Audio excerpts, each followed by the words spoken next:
Hello students, previously we have finished with theory part of capital budgeting methods or capital budgeting, right? Capital budgeting decisions. What is capital budgeting we know now, right? What is capital we know. Now techniques or methods. What are we having? We are going to divide capital budgeting decisions in two ways or capital budgeting methods we have divided into two categories. One is traditional method, one more we have modern method, or we call it as traditional technique and modern techniques here. Okay, under traditional techniques again we have two types here. One is payback period, one more it is average rate of return.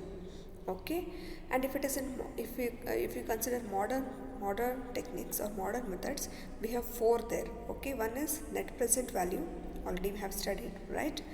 Then internal rate of return, modified internal rate of return, then profitability index.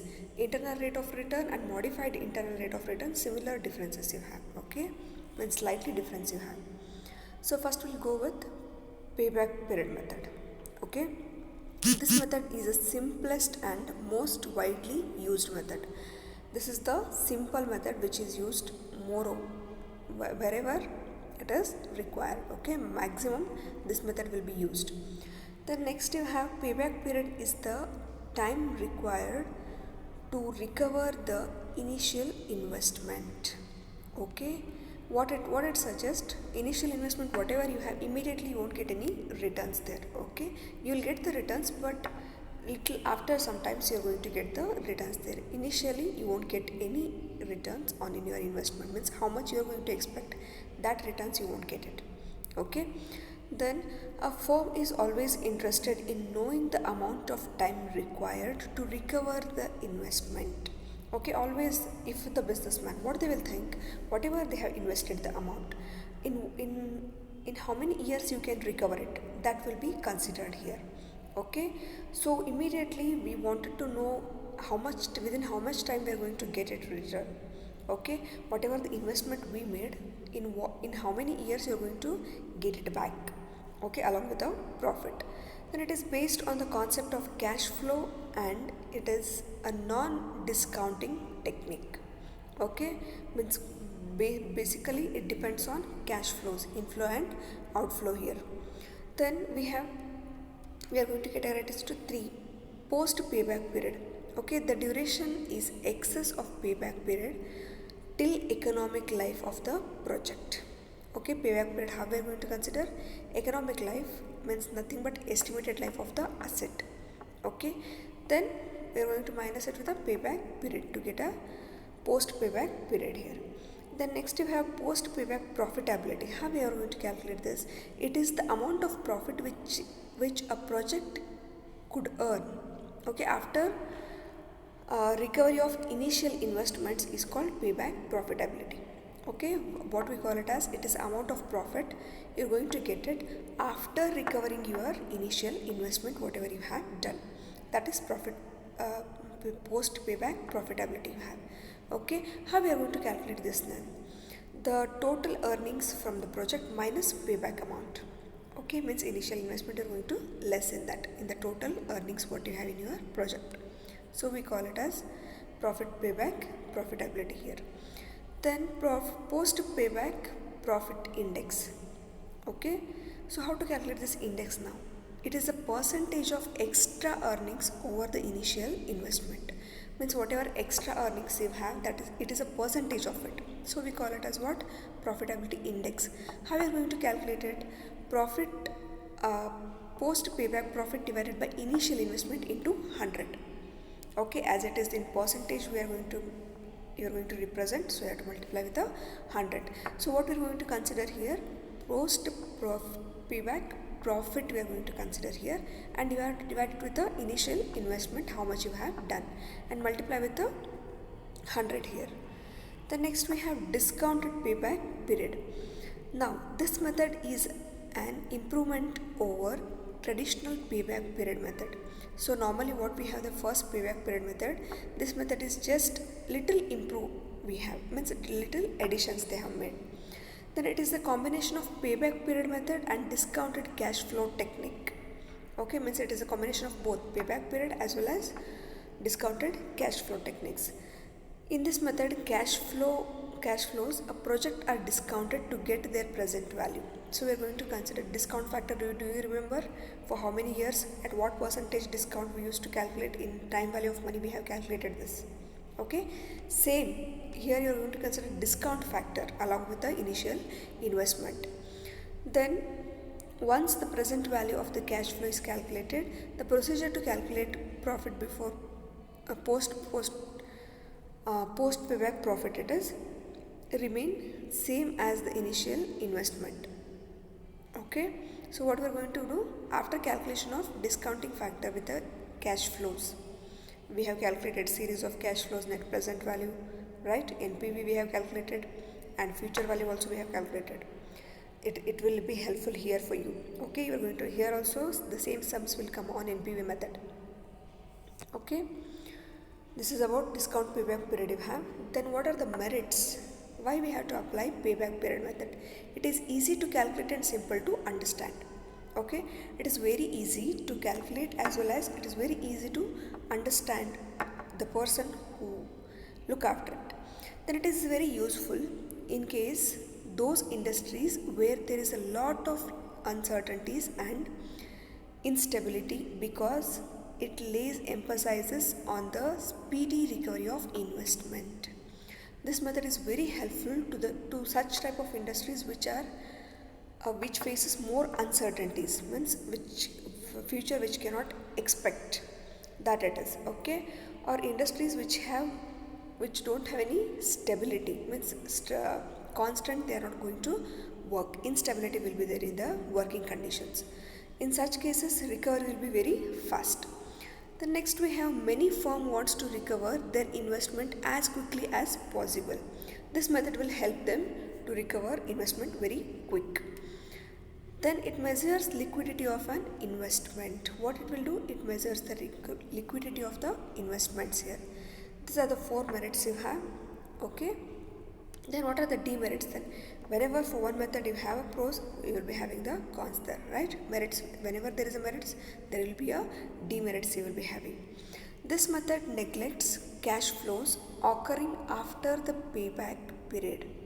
What it will do? It will neglect whatever the cash flow we are having, because today's amount will not be the same, having the same value in future, right? So it ignores that. Then secondly, this method doesn't consider any time value of money. As I said, time value of money completely ignored here.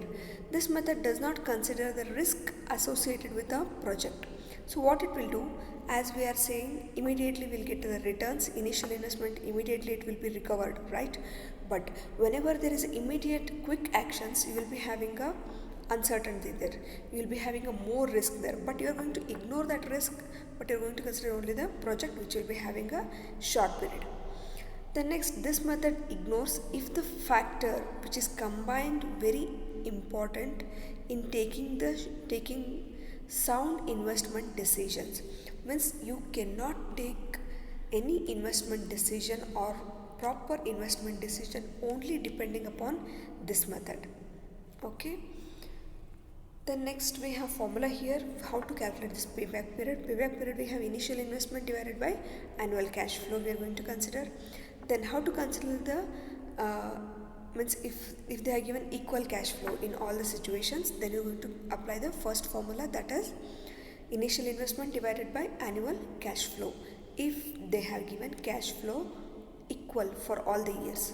Okay, now if it is uneven, okay, means it is changes from one year to another year, then what you have to do, payback period equal to E plus B divided by C. What is E here? Year immediately proceedings for the recovery. Then B, we have amount left to be recovered, how much amount still we have to recover. And lastly C means what it is? Cash flow, okay, of the final year. Then before using these values, we must find the cumulative cash flow here, means before applying this formula, second one, okay, we should go with the cumulative inflows, means cumulative nothing but you have to add cash flows from one year to next year. Okay. The next we have accounting rate of return. this is the second method we have, accounting rate of return. This method is also called as financial statement method and unadjusted rate of return method. Okay, it is two variations we are having here. So normally what we call it as financial statements we'll consider, because rate of return we're going to consider here. So completely depends on financial statements of the company. Then in that you have two here. First it is return on investment, ROI, return on investment, and second you have average rate of returns. Okay, if it is return on investment, okay, OS nothing but operating savings here. Yeah, for operating savings you are going to multiply with initial investment divided with a yes. Okay, means it is a depreciation you are having. Then NI. Okay, all the equations they have given here. Return on investment, okay, equal to OS NI divided by S divided by NI into 100. So what it is, OS means operating savings, means cash flow you have to consider before paying the depreciation. Then NI, okay, NI divided by, yes, it is a depreciation you are having. Then NI, initial investment, okay, whatever the investment you have done initially, that is NI, and you are going to multiply with 100 because percentage we have to calculate whenever it is accounting ratio. Okay, then average rate of return, when there is an average initial taken for calculation, it is means average investment we will take for calculation. Okay, so NI divided by 2 means it is average returns we are having, OS it is operating savings, then divided by N divided by 2 means average investment into 100. Okay, this is about accounting rate of return we have. So how to calculate average investment? Then average investment equal to NI divided by 2. Okay, that is initial investment charges whatever you are having, initial investment plus if you have any installment charges minus scrap value, if they will give scrap value, divided by 2 plus working capital plus scrap. Okay, then you will get an average investment here. Then note they have given, see here, since profit after tax taken for calculation ARR, accounting rate of return, average rate of return and return on investment, will have to deduct the amount of depreciation from operating savings. So what we have to do here, we have to deduct the depreciation here as we are going to consider profit after tax. Okay, then second point, you have, if profit after tax is given in the question, then what we have to do, just we have to less the depreciation in that, that's it. Then third point, they have given the profit after or operating savings should be aggregated for calculation, means both we are going to calculate, both we are going to aggregate if they'll give both profit after tax as well as operating savings. Okay, then how to calculate a formula here? Here I just, these formulas you make it confused, so I just made a separate formulas for you all so that you can refer it. Average rate of return method, how to calculate average annual profit divided by net investment.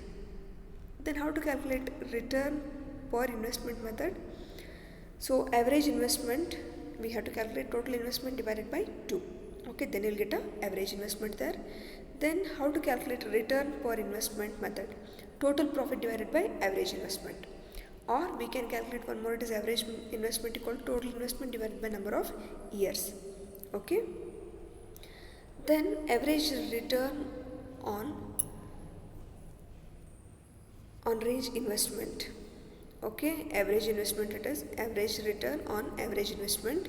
So average profit divided by average investment we will take. See, first two formulas we have total average annual profit and total profit there, but here you have average profit divided by average investment into 100. Okay, you are going to multiply only 100 for the last one it is. The next we have decision criteria, how to decide which project is good. In many cases, a project with a higher accounting rate of return will be selected. Okay, whichever shows higher rate of return, we are going to select that. In case of only one project, it will be selected if it is more than company's performances. okay, predetermined required rate of return. So what we will do, if we have more than one project, in such case what you will do, you are going to select among them one, okay. If they'll give only one project to you, in such case what you have to do, you have to compare it with a predetermined rate of return what the company has set, okay. When you have to calculate, one more test, predetermined set you are going to consider here. Then advantages of accounting rate of return method. It is simple and very easy to calculate, as we are going to consider only average investment and average rate of return, average investments into 100, okay. Means only profits we are going to consider here. Then it takes into account all the savings over the entire period of investment. So what we will do here, we will consider the savings also, whatever we have done, operating savings we have considered, right. Then it is based on accounting profit rather than the cash flow. So what it will do, in previous method, post payback period method or payback period method, on which basis it is depends upon, it depends upon the cash flows completely, right. But here accounting rate of return, it depends on accounting profit, not on cash flow here, okay.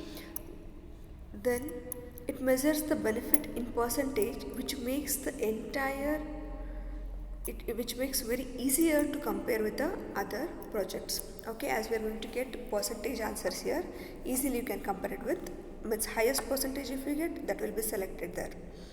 Then this method is a help to distinguish between the projects while where the timing of the savings is opportunity is same, okay. Means opportunity cost we are going to consider here among the different projects. You are going to consider within a time period also, within a short period, if you are getting higher rate of return, highest percentage if you get, that will be selected. The next, disadvantages of accounting rate of return method.